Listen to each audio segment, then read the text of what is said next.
ನಮಸ್ಕಾರ ಸ್ನೇಹಿತರೆ, ಎಲ್ಲರಿಗೂ ಸ್ಪರ್ಧಾಜಯ ಯೂಟ್ಯೂಬ್ ಚಾನಲ್ಗೆ ಸ್ವಾಗತ. ಸ್ನೇಹಿತರೆ, ಈ ಒಂದು ವಿಡಿಯೋದಲ್ಲಿ 2012ರಲ್ಲಿ ನಡೆದಂಥ ಪ್ರೌಢಶಾಲಾ ಶಿಕ್ಷಕರ ನೇಮಕಾತಿಗೆ ಸಂಬಂಧಿಸಿದಂತೆ ಕಲಾ ಶಿಕ್ಷಕರ ಒಂದು ಪ್ರಶ್ನೆ ಪತ್ರಿಕೆಯನ್ನು, ಸಮಾಜ ವಿಜ್ಞಾನ ಪ್ರಶ್ನೆ ಪತ್ರಿಕೆಯನ್ನು ಈ ಒಂದು ವಿಡಿಯೋದಲ್ಲಿ ಚರ್ಚಿಸಲಾಗುವುದು. ಈ ವಿಡಿಯೋ ನಿಮಗೆ ಇಷ್ಟ ಆಗಿದ್ದರೆ ನಮ್ಮ ಯೂಟ್ಯೂಬ್ ಚಾನಲ್ ಆದಂಥ ಸ್ಪರ್ಧಾಜಯ ಯೂಟ್ಯೂಬ್ ಚಾನಲ್ಗೆ ಎಲ್ಲರೂ ಸಬ್ಸ್ಕ್ರೈಬ್ ಮಾಡಿ, ಪಕ್ಕದಲ್ಲಿರುವಂಥ ಬೆಲ್ ಐಕನ್ ಪ್ರೆಸ್ ಮಾಡಿ, ಹಾಗೆ ನಿಮ್ಮ ಎಲ್ಲ ಸ್ನೇಹಿತರಿಗೆ ವಿಡಿಯೋದ ಲಿಂಕ್ ಶೇರ್ ಮಾಡಿ. ಈಗ GPSTR ಮತ್ತು HSTR ಮತ್ತು PSTR ಪರೀಕ್ಷೆಗಳಿಗೆ ಅತ್ಯಂತ ಉಪಯುಕ್ತವಾಗುವಂಥ ಪ್ರಶ್ನೆ ಪತ್ರಿಕೆಯಾಗಿದೆ. ಹಾಗಾಗಿ ವಿಡಿಯೋನ ಕೊನೆವರೆಗೂ ನೋಡಿ, ಹಾಗೆ ನಿಮ್ಮ ಸ್ನೇಹಿತರಿಗೆ ಶೇರ್ ಮಾಡಿ. ಇಲ್ಲಿ ಯಾವ್ಯಾವ ವಿಷಯಗಳನ್ನು ಒಳಗೊಂಡಿದೆಯಪ್ಪ ಅಂದರೆ ಇತಿಹಾಸ, ಭೂಗೋಳಶಾಸ್ತ್ರ, ಅರ್ಥಶಾಸ್ತ್ರ ಮತ್ತು ಪೌರನೀತಿ ಈ ವಿಷಯಗಳನ್ನು ಒಳಗೊಂಡಂಥ ಒಂದು ಪ್ರಶ್ನೆ ಪತ್ರಿಕೆಯಾಗಿದೆ. ಇಲ್ಲಿ ಮೊದಲನೇ ಪ್ರಶ್ನೆ, ಮೊದಲ ಆಂಗ್ಲೋ ಮೈಸೂರು ಯುದ್ಧದಲ್ಲಿ ಹೈದರಾಲಿ ವಶಪಡಿಸಿಕೊಂಡಿದ್ದು ಯಾವ ನಗರವನ್ನು ಅಂತ ಕೇಳಿದರೆ, ಇದಕ್ಕೆ ಸರಿಯಾದ ಉತ್ತರ ಯಾವುದಪ್ಪ ಅಂದರೆ ಮಂಗಳೂರು ಅನ್ನೋದು ಸರಿಯಾದಂಥ ಉತ್ತರ. ಇದು ಆಪ್ಷನ್ 4 ಸರಿಯಾದಂಥ ಉತ್ತರ. ನೆಕ್ಸ್ಟ್, 1940ರಲ್ಲಿ ಕಾಂಗ್ರೆಸ್ ಬ್ರಿಟಿಷರ ವಿರುದ್ಧ ಯಾವ ರೀತಿಯಾದ ಹೋರಾಟದ ಸಂಘಟನೆ ಮಾಡಿತ್ತು ಅಂತಂದರೆ, 1940ರಲ್ಲಿ ಕಾಂಗ್ರೆಸ್ ಬ್ರಿಟಿಷರ ವಿರುದ್ಧ ವೈಯಕ್ತಿಕ ಸತ್ಯಾಗ್ರಹ ಅನ್ನೋ ಒಂದು ಹೋರಾಟವನ್ನು ಮಾಡುತ್ತೆ. ಮೂರನೇ ಪ್ರಶ್ನೆ, ಗಾಂಧೀಜಿಯವರು ಯಾರ ಪ್ರಭಾವಕ್ಕೆ ಒಳಗಾಗಿದ್ದರು ಅಂದರೆ ಲಿಯೋ ಟಾಲ್ಸ್ಟಾಯ್ ಇವರ ಒಂದು ಪ್ರಭಾವಕ್ಕೆ ಗಾಂಧೀಜಿಯವರು ಒಳಗಾಗಿದ್ದರು ಅನ್ನುತ್ತ ಹೇಳ್ತಾರೆ. ಆಪ್ಷನ್ 4 ಸರಿಯಾದಂಥ ಉತ್ತರ. ನೆಕ್ಸ್ಟ್, 4ನೇ ಪ್ರಶ್ನೆ, ಬ್ರಿಟಿಷ್ ಈಸ್ಟ್ ಇಂಡಿಯಾ ಕಂಪನಿ ಸ್ಥಾಪನೆಯಾದ ವರ್ಷ ಅಂತ ಕೇಳಿದರೆ, ಬ್ರಿಟಿಷ್ ಈಸ್ಟ್ ಇಂಡಿಯಾ ಕಂಪನಿ ಯಾವ ವರ್ಷದಲ್ಲಿ ಸ್ಥಾಪನೆ ಆಯಿತು ಅಂದರೆ 1600ರಲ್ಲಿ. 5ನೇ ಪ್ರಶ್ನೆ, ತಿರುಮಲ ರಾವ್ ಯಾರ ಅಧೀನದಲ್ಲಿ ಉನ್ನತ ಹುದ್ದೆ ಹೊಂದಿದ್ದರು ಅಂತ ಹೇಳ್ತಾರೆ. ತಿರುಮಲ ರಾವ್ ಅನ್ನೋರು ರಾಣಿ ಲಕ್ಷ್ಮಣಮ್ಮಣ್ಣಿ ಇವರ ಒಂದು ಕಾಲದಲ್ಲಿ ಅವರು ಒಂದು ಅತ್ಯಂತ ಉನ್ನತವಾದಂಥ ಹುದ್ದೆಯಲ್ಲಿ ಇದ್ದರು. ನಂತರ ಫ್ರೆಂಚ್ ಕ್ರಾಂತಿ ನಡೆದ ವರ್ಷ ಅಂತ ಕೇಳಿದರೆ, ಫ್ರೆಂಚ್ ಕ್ರಾಂತಿ 1789ರಲ್ಲಿ ನಡೆಯಿತು. 7ನೇ ಪ್ರಶ್ನೆ, ರಷ್ಯಾ ಕ್ರಾಂತಿ ಸಂಭವಿಸಿದ ವರ್ಷ 1917. ಇಲ್ಲಿ ಕ್ರಾಂತಿಗಳ ಮೇಲಿನ 2 ಪ್ರಶ್ನೆ ಹಿಂದೆ ಮುಂದೆ ಕೇಳಿದರೆ, 1789ರಲ್ಲಿ ಫ್ರೆಂಚ್ ಕ್ರಾಂತಿ ನಡೆಯುತ್ತೆ, 1917ರಲ್ಲಿ ರಷ್ಯಾ ಕ್ರಾಂತಿ ನಡೆಯುತ್ತೆ. 8ನೇ ಪ್ರಶ್ನೆ, ಜಾರ್ ದೊರೆಗಳ ಸರ್ವಾಧಿಕಾರಿ ಯಾರೊಂದಿಗೆ ಕೊನೆಗೊಂಡಿತು? ಜಾರ್ ದೊರೆಗಳ ಸರ್ವಾಧಿಕಾರ ಯಾರೊಂದಿಗೆ ಅಂದರೆ ಇದು ರಷ್ಯಾ ಕ್ರಾಂತಿಯೊಂದಿಗೆ ಇದು ಕೊನೆಗೊಳ್ಳುತ್ತದೆ. ಆಪ್ಷನ್ 1 ಸರಿಯಾದಂಥ ಉತ್ತರ. ನೆಕ್ಸ್ಟ್, ಮೊದಲ ಮಹಾಯುದ್ಧ ಆರಂಭವಾದ ವರ್ಷ ಅಂತ ಕೇಳಿದರೆ, ಮೊದಲನೇ ಮಹಾಯುದ್ಧ ಪ್ರಾರಂಭವಾಗಿದ್ದು 1914ರಲ್ಲಿ ಈ ಮೊದಲ ಮಹಾಯುದ್ಧ ಪ್ರಾರಂಭವಾಗುತ್ತೆ. ಕೆಳಗಿನವರಲ್ಲಿ ಪಾಕಿಸ್ತಾನ ಎಂಬ ಪದವನ್ನು ಹುಟ್ಟುಹಾಕಿದವರು ಯಾರು ಅಂತ ಕೇಳಿದರೆ, ಪಾಕಿಸ್ತಾನ ಪದವನ್ನು ಹುಟ್ಟುಹಾಕಿದವರು ರಹಮತ್ ಅಲಿ ಅನ್ನೋರು. ಆಪ್ಷನ್ 1 ಸರಿಯಾದಂಥ ಉತ್ತರ. ನೆಕ್ಸ್ಟ್, 11ನೇ ಪ್ರಶ್ನೆ, ಅಮೇರಿಕಾ ಸ್ವಾತಂತ್ರ್ಯವನ್ನು ಘೋಷಿಸಿಕೊಂಡಿದ್ದು ಜೂನ್ 4 ಯಾವ ವರ್ಷದಲ್ಲಿ ಅಂತ ಕೇಳಿದರೆ 1776ರಲ್ಲಿ. ಆಪ್ಷನ್ 4 ಸರಿಯಾದಂಥ ಉತ್ತರ. ಬಾಕ್ಸರ್ ಕದನ ಸಂಭವಿಸಿದ್ದು ಸರಿಯಾದಂಥ ಉತ್ತರ 1764ರಲ್ಲಿ. ಆಪ್ಷನ್ 4ನೇ ಆಪ್ಷನ್ ಸರಿಯಾಗಿದೆ. 13ನೇ ಪ್ರಶ್ನೆ, ಈ ಕೆಳಕಂಡ ನಾಯಕರುಗಳಲ್ಲಿ ಯಾರು ತೀವ್ರಗಾಮಿಗಳ ಸಂಪರ್ಕ ಇರಲಿಲ್ಲ ಅಂತ ಹೇಳಿದರೆ, ತೀವ್ರಗಾಮಿಗಳ ಸಂಪರ್ಕದಲ್ಲಿ ಯಾರು ಇರಲಿಲ್ಲಪ್ಪ ಅಂದರೆ ಅರಬಿಂದೋ ಘೋಷ್. ಆಪ್ಷನ್ 1 ಸರಿಯಾದಂಥ ಉತ್ತರ. ನೆಕ್ಸ್ಟ್, ದ್ವಿರಾಷ್ಟ್ರ ಸಿದ್ಧಾಂತವನ್ನು ನೀಡಿದ್ದು ಅಂದರೆ ದ್ವಿರಾಷ್ಟ್ರ ಅಂದರೆ ಪಾಕಿಸ್ತಾನ ಮತ್ತು ಭಾರತ ಈ 2 ರಾಷ್ಟ್ರಗಳ ವಿಭಜನೆ ಒಂದು ಸಿದ್ಧಾಂತವನ್ನು ಮಂಡನೆ ಮಾಡಿದಂತಹ ವ್ಯಕ್ತಿ ಯಾರಪ್ಪ ಅಂದರೆ ಮೊಹಮ್ಮದ್ ಅಲಿ ಜಿನ್ನಾ. ಮೊಹಮ್ಮದ್ ಅಲಿ ಜಿನ್ನಾ ಅವರು. 15ನೇ ಪ್ರಶ್ನೆ, ನವಕೋಟಿ ನಾರಾಯಣ ಎಂಬ ಬಿರುದಾಂಕಿತರಾದವರು ಯಾರು ಅಂತ ಕೇಳಿದರೆ, ನವಕೋಟಿ ನಾರಾಯಣ ಎಂಬ ಬಿರುದು ಯಾವ ಒಡೆಯರಿಗೆ ಇತ್ತು ಅಂತ ಕೇಳಿದರೆ, ಇದಕ್ಕೆ ಸರಿಯಾದಂಥ ಉತ್ತರ ಚಿಕ್ಕದೇವರಾಜ ಒಡೆಯರ್. ಆಪ್ಷನ್ 3 ಸರಿಯಾದಂಥ ಉತ್ತರ. ಚಿಕ್ಕದೇವರಾಜ ಒಡೆಯರಿಗೆ ನವಕೋಟಿ ನಾರಾಯಣ ಎಂಬ ಬಿರುದಿತ್ತು. 16ನೇ ಪ್ರಶ್ನೆ, ಯುರೋಪಿನಲ್ಲಿ 2ನೇ ಮಹಾಯುದ್ಧ ಸಂಭವಿಸಿದ ವರ್ಷ. 2ನೇ ಮಹಾಯುದ್ಧ ಯುರೋಪ್ನಲ್ಲಿ ಯಾವಾಗ ಸಂಭವ ಆಗಿತ್ತಪ್ಪ ಅಂದರೆ 1939ರಲ್ಲಿ. ನೆಕ್ಸ್ಟ್, 17ನೇ ಪ್ರಶ್ನೆ, ಪ್ಲಾಸಿ ಕದನ ಜರುಗಿದ್ದು ಯಾವಾಗ ಅಂತ ಕೇಳಿದರೆ 1757ರಲ್ಲಿ. ಶೀತಲ ಸಮರದಲ್ಲಿ ಪ್ರಮುಖ ಪಾತ್ರ ವಹಿಸಿದ ರಾಷ್ಟ್ರಗಳು. ಶೀತಲ ಸಮರದಲ್ಲಿ ರಷ್ಯಾ ಮತ್ತು ಅಮೇರಿಕಾ, ರಷ್ಯಾ ಮತ್ತು US ಅಂತ ಕೊಟ್ಟಿದ್ದಾರೆ. ಇಲ್ಲಿ ರಷ್ಯಾ ಮತ್ತು ಅಮೇರಿಕಾ ಶೀತಲ ಸಮರದಲ್ಲಿ ಪ್ರಮುಖ ಪಾತ್ರವನ್ನು ವಹಿಸಿದಂಥ ರಾಷ್ಟ್ರಗಳು. 19ನೇ ಪ್ರಶ್ನೆ, ಭಾರತದಲ್ಲಿ ಫೆಡರಲ್ ನ್ಯಾಯಾಲಯ ಯಾವ ಕಾಯ್ದೆಗೆ ಅನುಸಾರವಾಗಿ ಸ್ಥಾಪನೆಯಾಯಿತು? ಫೆಡರಲ್ ನ್ಯಾಯಾಲಯ ಅನ್ನೋದು ಯಾವ ಕಾಯ್ದೆ ಮೂಲಕ ಸ್ಥಾಪನೆಯಾಗಿದೆ ಅಂದರೆ 1935 ಭಾರತ ಸಂವಿಧಾನ ಕಾಯ್ದೆ ಮೂಲಕ ಫೆಡರಲ್ ನ್ಯಾಯಾಲಯ ಅನ್ನೋ ಒಂದು ಕಾಯ್ದೆ ಸ್ಥಾಪನೆಯಾಗುತ್ತೆ.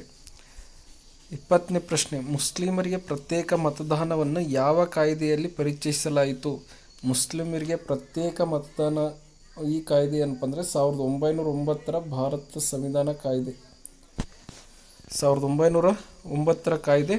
ಈ ಕಾಯ್ದೆಯ ಅಡಿಯಲ್ಲಿ ಏನು ಮಾಡ್ತಾರಪ್ಪ ಅಂದರೆ ಮುಸ್ಲಿಮರಿಗೆ ಪ್ರತ್ಯೇಕ ಮತದಾನ ಕೇಂದ್ರವನ್ನು ಸ್ಥಾಪಿಸಬೇಕು ಅನ್ನೋ ಒಂದು ಕಾಯ್ದೆಯನ್ನು ಜಾರಿಗೆ ತರ್ತಾರೆ.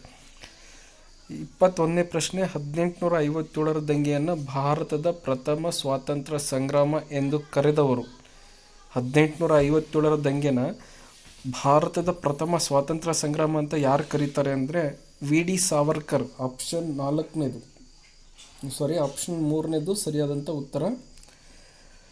ನೆಕ್ಸ್ಟ್ 22ನೇ ಪ್ರಶ್ನೆ, ಕಾನ್ಪುರದಲ್ಲಿ ನಡೆದ 1857 ದಂಗೆಯ ನೇತೃತ್ವವನ್ನು ವಹಿಸಿದವರು ಯಾರು ಅಂತ ಕೇಳಿದ್ದಾರೆ. ಕಾನ್ಪುರದಲ್ಲಿ 1857 ದಂಗೆ ನಡೆಯುತ್ತೆ.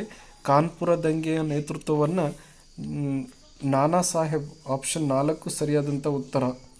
ನಾನಾ ಸಾಹೇಬ್ ಅವರು ಈ ದಂಗೆಯ ಒಂದು ನೇತೃತ್ವವನ್ನು ವಹಿಸ್ತಾರೆ. ನೆಕ್ಸ್ಟ್ 23ನೇ ಪ್ರಶ್ನೆ, 15ನೇ ಶತಮಾನದಲ್ಲಿ ಭಾರತದಲ್ಲಿ ಜರುಗಿದ ಸಾಮಾಜಿಕ ಸುಧಾರಣಾ ಚಳುವಳಿಯ ಮುಖ್ಯ ಉದ್ದೇಶ ಅಂತ ಕೇಳಿದ್ದಾರೆ. ಇದಕ್ಕೆ ಸರಿಯಾದಂಥ ಉತ್ತರ ಆಪ್ಷನ್ 3, ಹಿಂದೂ ಸಮಾಜದ ಬಲಪಡಿಸುವಿಕೆ ಅನ್ನೋದು ಸರಿಯಾದಂಥ ಉತ್ತರ.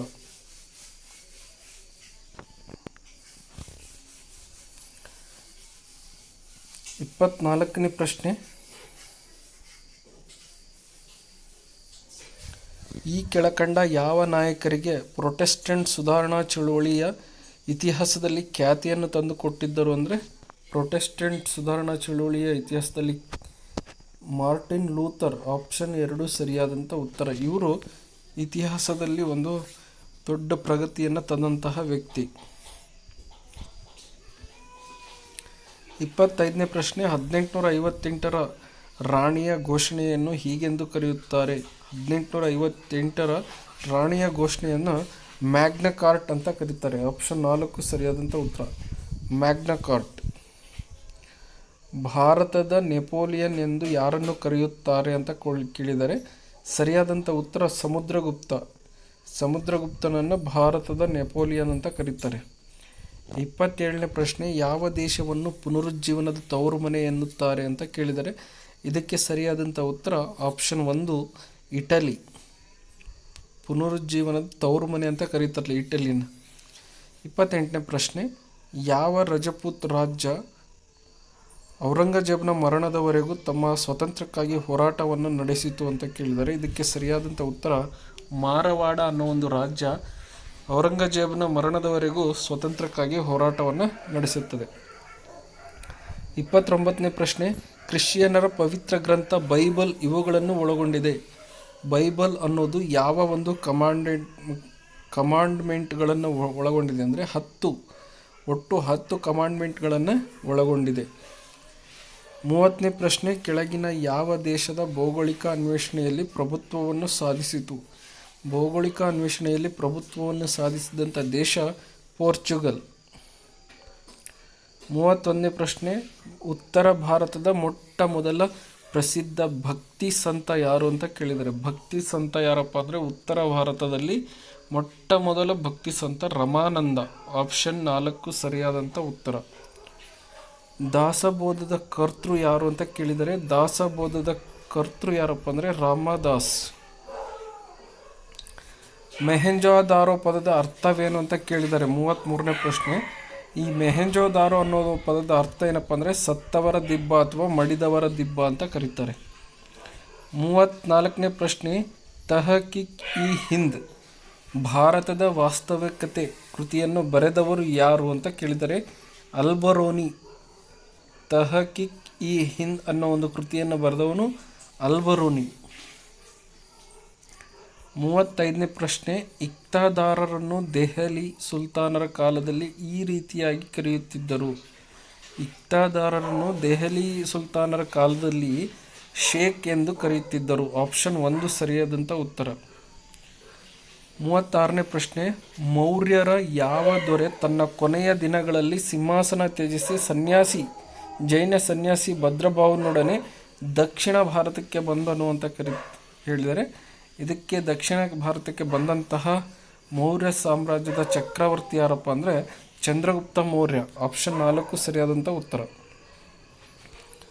37ನೇ ಪ್ರಶ್ನೆ, ಬಹುಮನಿ ಸಾಮ್ರಾಜ್ಯ ಮತ್ತು ವಿಜಯನಗರ ಸಾಮ್ರಾಜ್ಯಗಳ ನಡುವೆ ಆಗಾಗ ಯಾವ ಪ್ರದೇಶಕ್ಕಾಗಿ ಘರ್ಷಣೆ ನಡೀತಿತ್ತು ಅಂತ ಕೇಳಿದ್ದಾರೆ. ಬಹುಮನಿ ಮತ್ತು ವಿಜಯನಗರ ಸಾಮ್ರಾಜ್ಯದ ನಡುವೆ ಘರ್ಷಣೆ ಯಾವ ಒಂದು ವಿಷಯಕ್ಕಾಗ್ತಿತ್ತಪ್ಪ ಅಂದರೆ ರಾಯಚೂರು ದೋಆಬ್ ಪ್ರದೇಶದ ಬಗ್ಗೆ ಅವರಲ್ಲಿ ಘರ್ಷಣೆ ನಡೀತಾ ಇತ್ತು. ಆಪ್ಷನ್ 3 ಸರಿಯಾದಂಥ ಉತ್ತರ. 38, ಅಶೋಕನ ಯಾವ ಶಾಸನದಲ್ಲಿ ಆತನ ಪೂರ್ಣ ಹೆಸರನ್ನು ಗುರುತಿಸಬಹುದಾಗಿದೆ? ಅಶೋಕನ ಪೂರ್ಣ ಹೆಸರನ್ನು ಗುರುತಿಸುವಂಥ ಶಾಸನ ಯಾವುದಪ್ಪ ಅಂದರೆ ಮಸ್ಕಿ ಶಾಸನ. ಇದು ರಾಯಚೂರು ಜಿಲ್ಲೆಯಲ್ಲಿ ಕಂಡುಬರುತ್ತದೆ. 39ನೇ ಪ್ರಶ್ನೆ, ಅಲಹಾಬಾದ್ ಶಾಸನದ ಕರ್ತೃ ಯಾರು? ಅಲಹಾಬಾದ್ ಶಾಸನದ ಕರ್ತೃ ಹರಿಸೇನ. 40ನೇ ಪ್ರಶ್ನೆ, ಬಹುಮನಿಯ ಕಲೆ ಇದಾಗಿತ್ತು. ಬಹುಮನಿ ಸಾಮ್ರಾಜ್ಯದ ಕಲೆ ಯಾವುದಪ್ಪ ಅಂದರೆ ಬಿದರಿ ಕಲೆ. 41ನೇ ಪ್ರಶ್ನೆ, ಮೊಘಲರ ಸಾಮ್ರಾಜ್ಯವನ್ನು ಮೊದಲ ಬಾರಿಗೆ ಪ್ರಾಂತ್ಯಗಳನ್ನಾಗಿ ವಿಂಗಡಿಸಿದವರು ಯಾರು? ಮೊಘಲರ ಸಾಮ್ರಾಜ್ಯವನ್ನು ಮೊದಲ ಬಾರಿಗೆ ಪ್ರಾಂತ್ಯಗಳನ್ನಾಗಿ ವಿಂಗಡಣೆ ಮಾಡಿದಂತಹ ರಾಜ ಯಾರಪ್ಪ ಅಂದರೆ ಅಕ್ಬರ್. ಆಪ್ಷನ್ 3 ಸರಿಯಾದಂಥ ಉತ್ತರ. 42ನೇ ಪ್ರಶ್ನೆ, ಕೆಳಗಿನ ವೇದಗಳಲ್ಲಿ ಯಾವುದು ಮೊದಲು ರಚನೆಯಾಯಿತು ಅಥವಾ ರಚಿಸಲಾಯಿತು ಅಂತ ಕೇಳಿದರೆ, ವೇದಗಳು ಒಟ್ಟು 4 ಇದ್ದಾವೆ. ಅದರಲ್ಲಿ ಮೊದಲನೇ ವೇದ ಯಾವುದಪ್ಪ ಅಂದರೆ ಋಗ್ವೇದ. 43ನೇ ಪ್ರಶ್ನೆ, ಕೆಳಗಿನ ಯಾವ ಹಿಂದೂ ವಾಸ್ತುಶಿಲ್ಪದಲ್ಲಿ ಇಸ್ಲಾಮಿಕ್ ಶೈಲಿಯ ಪ್ರಭಾವವನ್ನು ಕಾಣಬಹುದು? ಇಸ್ಲಾಮಿಕ್ ಶೈಲಿಯ ಪ್ರಭಾವ ಅಂದರೆ ಇಲ್ಲಿ ಲೋಟಸ್ ಮಹಲ್ ವಿಜಯನಗರ, ಇದು ಇಸ್ಲಾಮಿಕ್ ಶೈಲಿನಲ್ಲಿ ಕಟ್ಟಿರುವಂತಹ ಒಂದು ವಾಸ್ತುಶಿಲ್ಪದ. 44ನೇ ಪ್ರಶ್ನೆ, ಬಹುಮನಿ ಸಾಮ್ರಾಜ್ಯದ ಸ್ಥಾಪಕ ಯಾರು? ಬಹುಮನಿ ಸಾಮ್ರಾಜ್ಯದ ಸ್ಥಾಪಕ ಯಾರು ಅಂತ ಕೇಳಿದರೆ, ಇದಕ್ಕೆ ಸರಿಯಾದಂಥ ಉತ್ತರ 1ನೇದು ಹಸನ್ ಗಂಗು ಬಹುಮನ್ ಶಾನವರು ಬಹುಮನಿ ಸಾಮ್ರಾಜ್ಯವನ್ನು ಸ್ಥಾಪನೆ ಮಾಡ್ತಾರೆ.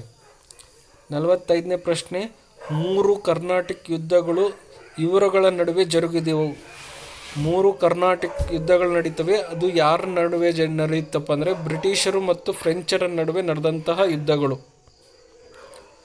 ತಾಜ್ ಮಹಲ್ನ ವಾಸ್ತುತಜ್ಞ ಯಾರು ಅಂತ ಕೇಳಿದರೆ, ತಾಜ್ ಮಹಲ್ನ ವಾಸ್ತುತಜ್ಞ ಉಸ್ತಾದ್ ಈಸಾನೋನು.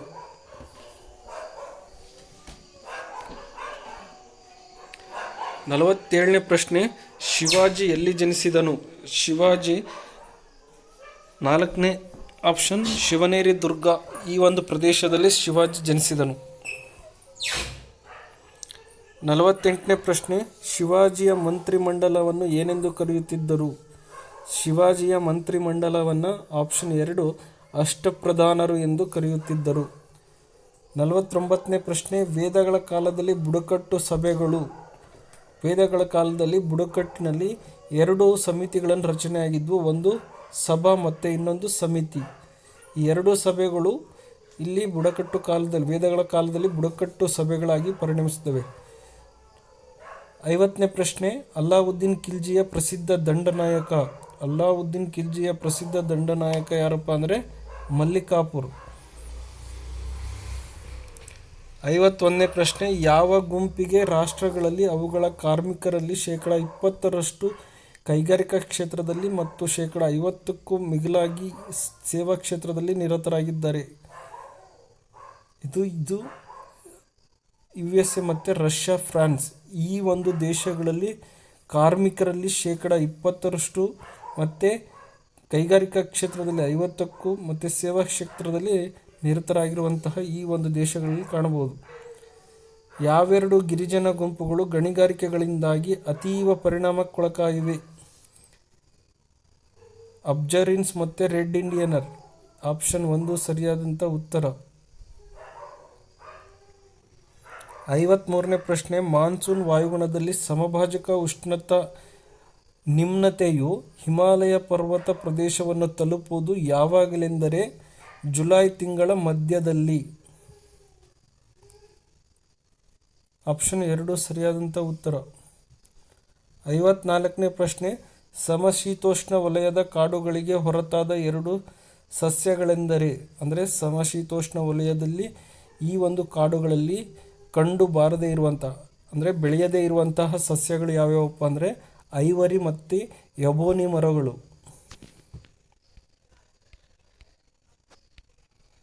55ನೇ ಪ್ರಶ್ನೆ, ಈ ಕೆಳಗಿನ ಯಾವ ದೇಶಗಳ ತೀರ ಪ್ರದೇಶಗಳು ದಕ್ಷಿಣ ಚೀನಾ ಸಮುದ್ರದ ಬಹುತೇಕ ಭಾಗಗಳಾಗಿ ಕಂಡುಬರುತ್ತವೆ?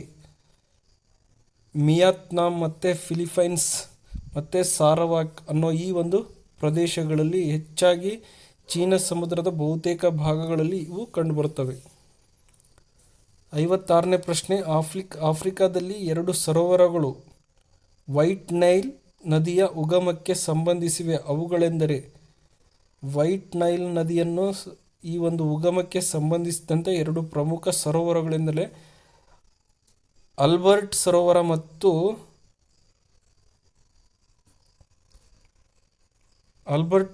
ಕಾವಯೋಗ ಸರೋವರ ಅನ್ನೋದು. ಇವು ಏನಪ್ಪ ಅಂದರೆ ಆಫ್ರಿಕಾದ 2 ವೈಟ್ ನೈಲ್ ನದಿಯ ಉಗಮಕ್ಕೆ ಸಂಭವಿಸಿದಂತಹ ಸರೋವರಗಳು. 57ನೇ ಪ್ರಶ್ನೆ, ಭಾರತದಲ್ಲಿ ರೋಹಿಲ್ ಖಂಡದ ಮೈದಾನ ಪ್ರದೇಶವು ಕಂಡುಬರುವುದು ಯಾವ ಕಡೆಗಳೆಂದರೆ? ರೋಹಿಲ್ ಖಂಡದ ಮೈದಾನ ಪ್ರದೇಶ ಕಂಡುಬರುವುದು ಉತ್ತರಾಖಂಡದ ದಕ್ಷಿಣಕ್ಕೆ ರೋಹಿಲ್ ಖಂಡದ ಮೈದಾನ ಪ್ರದೇಶ ಕಂಡುಬರುತ್ತದೆ. 58ನೇ ಪ್ರಶ್ನೆ, ಭಾರತದ ಪ್ರಮುಖ ಕೈಗಾರಿಕಾ ವಲಯವಾದ ಉತ್ತರ ಕೈಗಾರಿಕಾ ವಲಯದಲ್ಲಿ ಕ್ರಮವಾಗಿ ಉತ್ತರದಿಂದ ದಕ್ಷಿಣಕ್ಕೆ ಕಾಣಬರುವ ಸರಿಯಾದ ಕೈಗಾರಿಕಾ ಪಟ್ಟಣಗಳೆಂದರೆ? ಮೊದಲನೇದು ಪಾಣಿಪತ್, ದೆಹಲಿ, ಕಾನ್ಪುರ್, ಮಿರ್ಜಾಪುರ್. ಆಸ್ಟ್ರೇಲಿಯಾದ ಪ್ರಮುಖ 3 ಪ್ರಾಂತ್ಯಗಳಲ್ಲಿ ಬಹುವಾಗಿ ಕಲ್ಲಿದ್ದಿನ ಗಣಿಗಳು ಅವುಗಳೆಂದರೆ? ಅಂದರೆ ಆಸ್ಟ್ರೇಲಿಯಾದಲ್ಲಿ ಪ್ರಮುಖವಾಗಿ 3 ಪ್ರಾಂತ್ಯಗಳಲ್ಲಿ ಕಲ್ಲಿದ್ದಿಲಿನ ಗಣಿಗಳು ಕಂಡುಬರುತ್ತವೆ. ಅವು ಯಾವ್ಯಾವಪ್ಪ ಅಂದರೆ ಕ್ವೀನ್ಸ್ಲ್ಯಾಂಡ್, ಸೌತ್ ವೇಲ್ಸ್ ಮತ್ತು ವಿಕ್ಟೋರಿಯಾ. ಈ 3 ಪ್ರದೇಶಗಳಲ್ಲಿ ಕಂಡುಬರುವಂತಹ ಕಲ್ಲಿದ್ದಿಲಿನ ಗಣಿಗಳಿವು. 60ನೇ ಪ್ರಶ್ನೆ, ಅಂಟಾರ್ಟಿಕಾದಲ್ಲಿ ದಕ್ಷಿಣ ಅಯಸ್ಕಾಂತೀಯ ಧ್ರುವವು ಆಸ್ಟ್ರೇಲಿಯಾದ ಕಡೆಗೆ ಕಂಡುಬರುವುದು, ಅದರ ರೇಖಾಂಶಗಳಾವುವೆಂದರೆ? 1400 ರಿಂದ 1500 ಪೂರ್ವ ರೇಖಾಂಶದಲ್ಲಿ ಈ ಒಂದು ಅಯಸ್ಕಾಂತೀಯ ಧ್ರುವವು ಕಂಡುಬರುತ್ತದೆ. 61ನೇ ಪ್ರಶ್ನೆ, ಈ ಕೆಳಗಿನ ಯಾವೆರಡು ಮಿಸಿಸಿಪ್ಪಿ ನದಿಯು ಪಶ್ಚಿಮ ಕಡೆಯ ಉಪನದಿಗಳಾಗಿ ಕಂಡುಬರುತ್ತದೆ? ಅಂದರೆ ಅರೆಕಾನಸ್ ನದಿ ಮತ್ತು ರೆಡ್ ನದಿ. 62ನೇ ಪ್ರಶ್ನೆ, ಕಾಂಪಾಸ್ ಮತ್ತು ಪಾಂಪಾಸ್ ಹುಲ್ಲುಗಾವಲುಗಳು ಬಹುತೇಕ ಕ್ಷೇತ್ರವು ಕ್ರಮವಾಗಿ ಕಂಡುಬರುವ ಪ್ರದೇಶಗಳೆಂದರೆ ಅಥವಾ ದೇಶಗಳೆಂದರೆ? ಬ್ರೆಜಿಲ್ ಮತ್ತು ಅರ್ಜೆಂಟೈನಾ.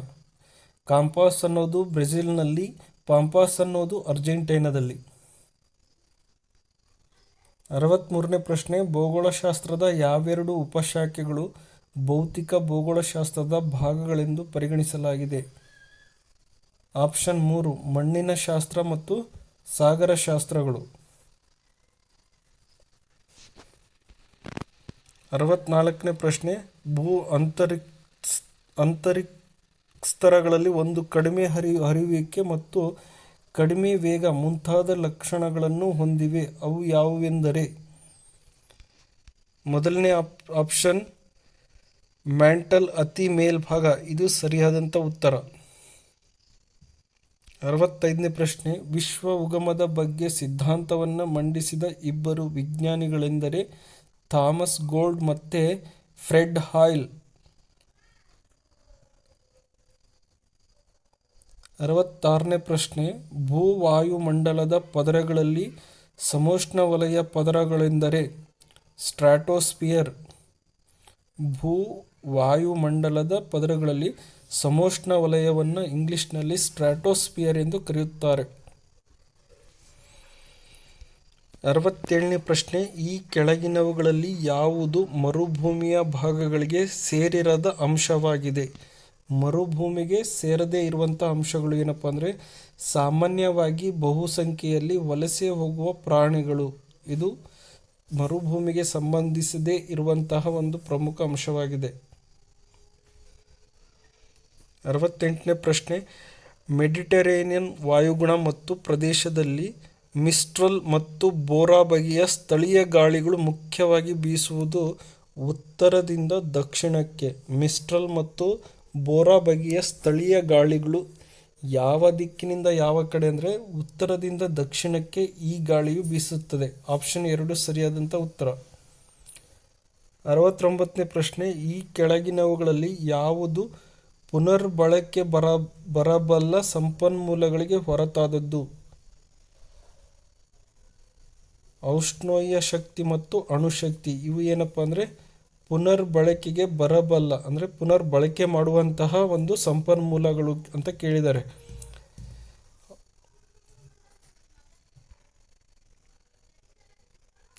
ಎಪ್ಪತ್ತನೇ ಪ್ರಶ್ನೆ, ಉಷ್ಣವಲಯದ ಆರ್ದ್ರತೆಯ ಕಾಡುಗಳು ಪ್ರದೇಶಕ್ಕೆ ಹೊರತಾದ ಒಂದು ಹೇಳಿಕೆ ಯಾವುದೆಂದರೆ ಚಳಿಗಾಲಕ್ಕೆ ಮುನ್ನ ಎಲೆ ಉದುರಿಸುವ ಮರಗಳು. ಈ ಒಂದು ಆಪ್ಷನ್ ಸರಿಯಾದಂಥ ಹೇಳಿಕೆಯಾಗಿದೆ. ಆಪ್ಷನ್ 3 ಸರಿಯಾದಂಥ ಉತ್ತರ. 71ನೇ ಪ್ರಶ್ನೆ, ಬಹು ನೂಲು ಒಪ್ಪಂದವನ್ನು ತೆಗೆದುಹಾಕಿದ ವರ್ಷ? ಬಹು ನೂಲು ಒಪ್ಪಂದವನ್ನು ಜನವರಿ 1, 2005ರಲ್ಲಿ. 72ನೇ ಪ್ರಶ್ನೆ, ನಬಾರ್ಡ್ ಅನ್ನೋದು ಏನಪ್ಪ ಅಂದರೆ ಗ್ರಾಮೀಣ ಸಾಲದ ಅಪೆಕ್ಸ್ ಬ್ಯಾಂಕ್. 73ನೇ ಪ್ರಶ್ನೆ, ಭಾರತದ ಇಂಧನ ಎನರ್ಜಿಯ ಮುಖ್ಯವಾದ ಮೂಲವೆಂದರೆ ಕಲ್ಲಿದ್ದಲು. ಭಾರತ ಇಂಧನದ ಮುಖ್ಯವಾದಂಥ ಮೂಲ. ಹೊಸ ಕೈಗಾರಿಕಾ ನೀತಿಯನ್ನು ಜಾರಿಗೆ ತಂದ ವರ್ಷ? ಹೊಸ ಕೈಗಾರಿಕಾ ನೀತಿ ಜಾರಿಗೆ ಬಂದಿದ್ದು 1991ರಲ್ಲಿ. ಆಪ್ಷನ್ 4 ಸರಿಯಾದಂಥ ಉತ್ತರ. 75ನೇ ಪ್ರಶ್ನೆ, ಗ್ರಾಮೀಣ ಮೂಲ ಸೌಕರ್ಯ ಅಭಿವೃದ್ಧಿ ನಿಧಿ ಸ್ಥಾಪನೆಗೊಂಡ ವರ್ಷ? ಗ್ರಾಮೀಣ ಮೂಲ ಸೌಕರ್ಯ ಅಭಿವೃದ್ಧಿ ನಿಧಿ ಇದು ಅಥವಾ ನಿಧಿ ಅಥವಾ ನಿಗಮ ಇದು ಸ್ಥಾಪನೆಗೊಂಡ ವರ್ಷ 1995 ಮತ್ತು 96ರಲ್ಲಿ. 76, ಭೂ ಹಿಡುವಳಿಯ ಸ್ವರೂಪ ಹಾಗೂ ವಿನ್ಯಾಸ ಬದಲಾವಣೆಯು ಯಾವುದಕ್ಕೆ ಸಂಬಂಧಿಸಿದೆ ಅಂದರೆ ಭೂ ಸುಧಾರಣೆಗೆ. 77ನೇ ಪ್ರಶ್ನೆ, ಅರ್ಥಶಾಸ್ತ್ರದ ಧನಾತ್ಮಕ ವಿಶ್ಲೇಷಣೆ ಇದು ವೈಜ್ಞಾನಿಕ ಅರ್ಥಶಾಸ್ತ್ರ. ಆಪ್ಷನ್ 1 ಸರಿಯಾದಂಥ ಉತ್ತರ. 78, ಅಂಶೀಯ ವೆಚ್ಚದಲ್ಲಿ ಒಟ್ಟು ನಿವ್ವಳ ರಾಷ್ಟ್ರೀಯ ಉತ್ಪನ್ನ ಯಾವುದಕ್ಕೆ ಸಮಾನ ಎಂದರೆ? ನಿವ್ವಳ ರಾಷ್ಟ್ರೀಯ ಉತ್ಪನ್ನ ಯಾವಾಗಲೂ ನಿವ್ವಳ ರಾಷ್ಟ್ರೀಯ ಉತ್ಪನ್ನ, ಮಾರುಕಟ್ಟೆ ಬೆಲೆಯ ಪರೋಕ್ಷ ತೆರಿಗೆ ಪ್ಲಸ್ ಸಹಾಯಧನ ಈ 3 ಒಳಗೊಂಡಂಥದ್ದು. ಆಪ್ಷನ್ 4 ಸರಿಯಾದಂಥ ಉತ್ತರ. 79ನೇ ಪ್ರಶ್ನೆ, ರಾಷ್ಟ್ರೀಯ ನಿಜ ಚೊಕ್ಕ ಆದಾಯವನ್ನು ತಿಳಿಸುವುದು? ರಾಷ್ಟ್ರೀಯ ಚೊಕ್ಕ ಆದಾಯವನ್ನು ತಿಳಿಸೋದು ಯಾವುದಂದರೆ ಸಾಮಾನ್ಯ ಬೆಲೆಯ ಮಟ್ಟವನ್ನು ಗಮನದಲ್ಲಿಟ್ಟುಕೊಂಡು ಈ ಒಂದು ಆದಾಯ ತಿಳಿಸಲಾಗುವುದು. 80ನೇ ಪ್ರಶ್ನೆ, ಆಡಮ್ ಸ್ಮಿತ್ ಅವರು ರಾಷ್ಟ್ರದ ಸಂಪತ್ತು ಪ್ರಕಟಗೊಂಡ ವರ್ಷ?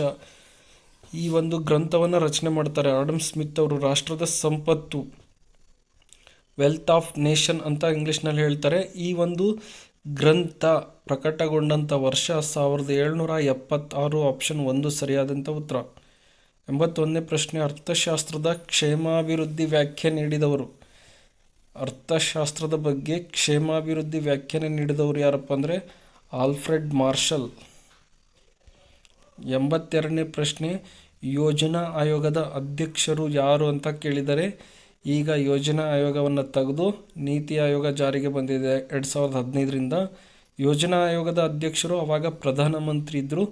ಈಗ ನೀತಿ ಆಯೋಗದ ಅಧ್ಯಕ್ಷರು ಕೂಡ ಈಗ ಪ್ರಧಾನಮಂತ್ರಿಯಾಗಿರ್ತಾರೆ. ಆಪ್ಷನ್ 4 ಸರಿಯಾದಂಥ ಉತ್ತರ. 83ನೇ ಪ್ರಶ್ನೆ, ಭಾರತದ ಇಂಧನ ಬಿಕ್ಕಟ್ಟಿನ ಕಾರಣ? ಭಾರತದಲ್ಲಿ ಇಂಧನ ಬಿಕ್ಕಟ್ಟು ಉಂಟಾಗಲು ಕಾರಣ ಏನಪ್ಪ ಅಂದರೆ 1973ರಲ್ಲಿ ತೈಲ ಬೆಲೆ ಏರಿಕೆಯಾಗೋದಕ್ಕೆ ಇಂಧನ ಬಿಕ್ಕಟ್ಟು ಉಂಟಾಗುತ್ತದೆ. 84ನೇ ಪ್ರಶ್ನೆ, ಒಂದೇ ಸಮನಾಗಿ ನಡೆಯುವ ಆರ್ಥಿಕ ಚಟುವಟಿಕೆ ತಿಳಿಸುವುದೇನೆಂದರೆ? ಸಮನಾಗಿ ಒಂದೇ ರೀತಿಯಾಗಿ ನಡೆಯುವಂಥ ಆರ್ಥಿಕ ಚಟುವಟಿಕೆ ವರ್ತುಲಾಕಾರದ ಹರಿವು ಅಂತ ಕರೀತಾರೆ. ಆಪ್ಷನ್ 2 ಸರಿಯಾದಂಥ ಉತ್ತರ. 85ನೇ ಪ್ರಶ್ನೆ, ಅಮೆರಿಕ ದೇಶದಲ್ಲಿರುವುದು ಯಾವ ವ್ಯವಸ್ಥೆ ಅಂದರೆ ಬಂಡವಾಳಶಾಹಿ ವ್ಯವಸ್ಥೆ. 86, 1975ರಲ್ಲಿ ತುರ್ತು ಪರಿಸ್ಥಿತಿಯನ್ನು ಘೋಷಿಸಲು ಕಾರಣ. 1975ರಲ್ಲಿ ಭಾರತದಲ್ಲಿ ತುರ್ತು ಪರಿಸ್ಥಿತಿಯನ್ನು ಘೋಷಿಸ್ತಾರೆ. ಕಾರಣ ಏನಪ್ಪ ಅಂದರೆ ಆಂತರಿಕ ಗಲಭೆಗಳು ಅಥವಾ ಆಂತರಿಕ ತೊಂದರೆಗಳಿಂದ ಈ ಒಂದು ತುರ್ತು ಪರಿಸ್ಥಿತಿಯನ್ನು ಘೋಷಣೆ ಮಾಡ್ತಾರೆ. 87ನೇ ಪ್ರಶ್ನೆ, ಅಂತಾರಾಷ್ಟ್ರೀಯ ಕಾರ್ಮಿಕ ಸಂಸ್ಥೆಯ ಕೇಂದ್ರ ಕಚೇರಿ ILO ಇಂಟರ್ನ್ಯಾಷನಲ್ ಲೇಬರ್ ಆರ್ಗನೈಜೇಷನ್, ಇದರ ಒಂದು ಕೇಂದ್ರ ಕಚೇರಿ ಇರೋದು ಜಿನೇವಾ ನಗರದಲ್ಲಿ.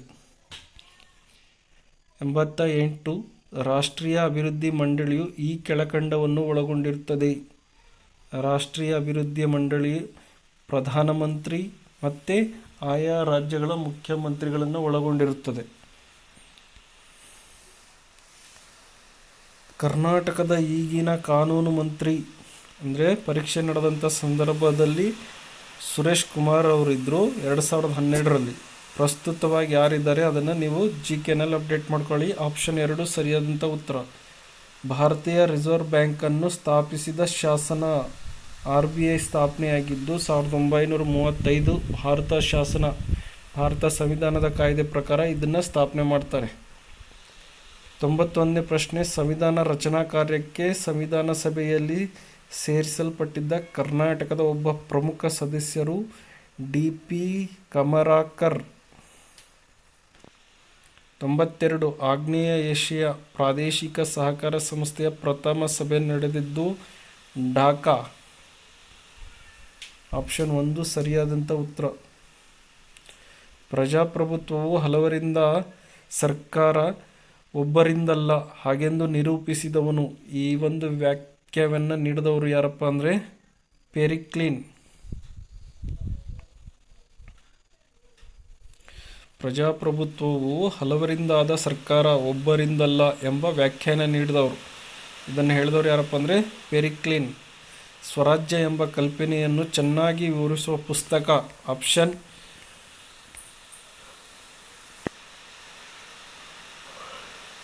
ನನ್ನ ಕನಸಿನ Bharat, India of my dream ಅನ್ನು ಬರೆದವರು ಯಾರು? ಇದನ್ನು ಬರೆದವರು ಯಾರಪ್ಪ ಅಂದರೆ ಮಹಾತ್ಮ ಗಾಂಧೀಜಿ. ಆಪ್ಷನ್ 3 ಸರಿಯಾದಂಥ ಉತ್ತರ.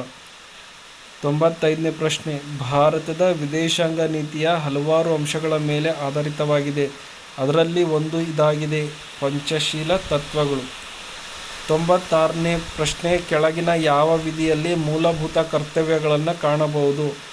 ಮೂಲಭೂತ ಕರ್ತವ್ಯಗಳನ್ನು 51ನೇ ವಿಧಿಯ ಮೂಲಕ ನಾವು ಕಾಣಬಹುದು. 51ರಿಂದ 97, ಸಚಿವ ಸಂಪುಟದ ಸದಸ್ಯರುಗಳ ವೇತನ ಮತ್ತು ಭತ್ಯೆಯನ್ನು ಇವರಿಂದ ನಿರ್ಧರಿಸಲ್ಪಡುತ್ತದೆ. ಕಾಲಕಾಲಕ್ಕೆ ಸಂಸತ್ತಿನಿಂದ. ಆಪ್ಷನ್ 2 ಸರಿಯಾದಂಥ ಉತ್ತರ. 98, ಭಾರತ ಸಂವಿಧಾನ ರಚಿಸಿದ ಕರಡು ಸಮಿತಿಯನ್ನು ಭಾರತ ಸಂವಿಧಾನದ ಸಭೆಯ ನೇಮಕ ಮಾಡಿದ್ದು ಡ್ಯಾಶ್ ರಂದು ಅಂದರೆ ಆಗಸ್ಟ್ 29, 1947. ಆಪ್ಷನ್ 1ರಲ್ಲಿ. 99, ಕೆಳಗಿನ ಯಾವ ಒಂದು ಅಜ್ಞಾತ ಪತ್ರ ಅಥವಾ ರಿಟ್ ವಾಸ್ತವದ ಅರ್ಥ ನಾವು ಆಜ್ಞಾಪಿಸುತ್ತೇವೆ ಅಥವಾ ಇಂಗ್ಲಿಷ್ನಲ್ಲಿ ವಿ ಕಮಾಂಡೆಡ್ ಆಗಿದೆ? ಮ್ಯಾಂಡಮಸ್ ಅನ್ನೋದು. 100ನೇ ಪ್ರಶ್ನೆ, ಪಂಚಾಯತ್ ರಾಜ್ಯವು ಈ ಸಿದ್ಧಾಂತದ ಅಡಿಪಾಯದಲ್ಲಿದೆ. ಪಂಚಾಯತ್ ರಾಜ್ಯವನ್ನು ಪ್ರಜಾಪ್ರಭುತ್ವ ವಿಕೇಂದ್ರೀಕರಣ ಅನ್ನೋ ಒಂದು ಸಿದ್ಧಾಂತದ ಅಡಿಪಾಯದಲ್ಲಿ ಈ ಪಂಚಾಯತ್ ರಾಜ್ಯವನ್ನು ಸ್ಥಾಪಿಸಲಾಗಿದೆ. ಸ್ನೇಹಿತರೆ, ಇದಿಷ್ಟು 2012ರಲ್ಲಿ ನಡೆದಂತಹ ಸಮಾಜ ವಿಜ್ಞಾನ ಶಿಕ್ಷಕರಿಗೆ ಸಂಬಂಧಿಸಿದಂಥ ಪ್ರಶ್ನೆ ಪತ್ರಿಕೆಯ ಪ್ರಮುಖ ಪ್ರಶ್ನೆಗಳ ಬಗ್ಗೆ ಈ ವಿಡಿಯೋಲಿ ತಿಳಿಸಲಾಗಿದೆ. ಈ ವಿಡಿಯೋ ನಿಮಗೆ ಇಷ್ಟ ಆಗಿದರೆ ನಮ್ಮ ಯೂಟ್ಯೂಬ್ ಚಾನಲ್ ಆದಂಥ ಸ್ಪರ್ಧಾಜಯ ಯೂಟ್ಯೂಬ್ ಚಾನಲನ್ನು ಸಬ್ಸ್ಕ್ರೈಬ್ ಮಾಡಿ, ಪಕ್ಕದಲ್ಲಿರುವಂಥ ಬೆಲ್ ಐಕನ್ ಪ್ರೆಸ್ ಮಾಡಿ, ಹಾಗೆ ನಿಮ್ಮ ಎಲ್ಲ ಸ್ನೇಹಿತರಿಗೆ ವಿಡಿಯೋದ ಲಿಂಕ್ ಮಾಡಿ.